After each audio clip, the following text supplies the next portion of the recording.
3-0 for Barcelona against Levante. There's the conservative 3-0 win for Barcelona, who are back to winning ways and back on top of the table by a single point after Real Madrid dropped points yesterday. Luis Garcia is with us. He was watching this game. Job done, Luis. Job done, yes. We knew that the Barcelona was going to come strong against this Levante side that today wasn't even trying. He found himself a couple of times in front of Joan Garcia. He didn't get the opportunity to score that first goal early on the game. And after that, it was all about Barcelona dominating, controlling, creating. The first goal arrived early, so that was helpful because allows you to control even more the game, to make Levante to come out a little bit and use that spaces. We've been talking a lot about Cancelo. I think he did a fantastic job. Also, I agree 100% with Ale about that situation. You know that you're in control. That's why Lewandowski also was involved today in the 11 because he knew that he wasn't going to have much space for Ferran Torres to run into it. So Lewandowski, having been there into the box, is better in the air to hold the ball, to keep busy the two centre backs. So all the plans that Hansi Flick was thinking just before the game, I think they worked. 3 goals, I think it was a really good result. Rotation, we saw Pedri again back into the field. So I think Barcelona wasn't tested today, but the most important was all about getting the result, getting at the top of the table and get that feeling back again. Not conceding, it's another clean sheet, another positive thing. And looking forward for what is next. That is going to be Copa del Rey against Atletico de Madrid, where they have to bring again not only to the scoring side, not the creativity, not the fight, but also that high line solidness that they had today and they haven't had in quite a long time. That is a big game, and it's going to be a tougher game than this one against Levante coming up. But we did get to see Pedri today. Obviously, they're not going to rush anything back when it comes to Pedri, but him coming back has got to be a really positive sign for Flick. Yes, it's yet another step forward for Barcelona. See, this could have been a difficult, traumatic weekend for Barcelona had Real Madrid won their game. It would have put some pressure on this match, much more so than what it became. Once Real Madrid wins, the weekend turns. Now it's, we're not trailing by 5. We're actually presented with an opportunity to go top of the table once again, something that they were not expecting.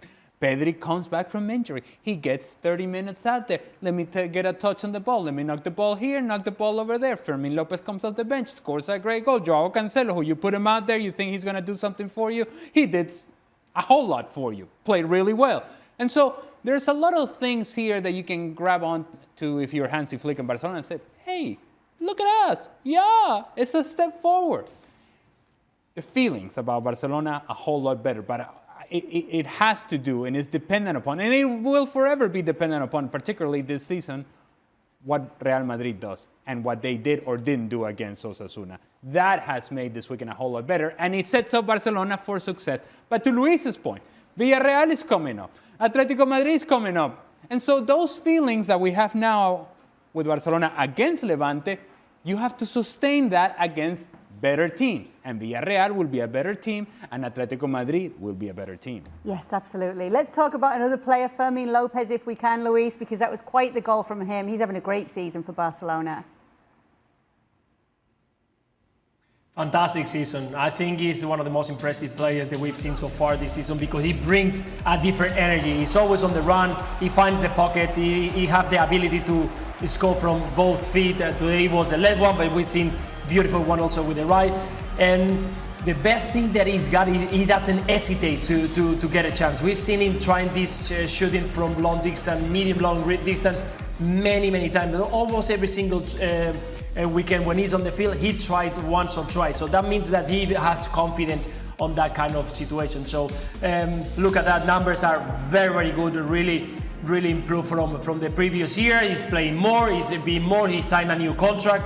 So I think he's one of those special players that Hansi Flick is on his wing, and we're going to see a lot more because he's going to be also a very key player, not for Barcelona, but also for the national team. The key word there about Fermín López is edge, and Luis just mentioned it there.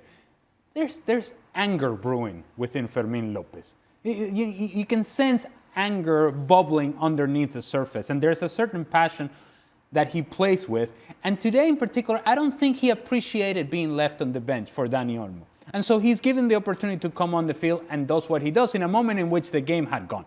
It was 2-0 and it was a training session and it was just basically a glorified possession drill for Barcelona. He comes in and says, no, I need to change this for myself because I don't like being on the bench. Ansi, I don't like being on the bench. So don't leave me on the bench. And this is what I can do. Should have scored a second goal as well had it not been for a great serve from Matthew Ryan.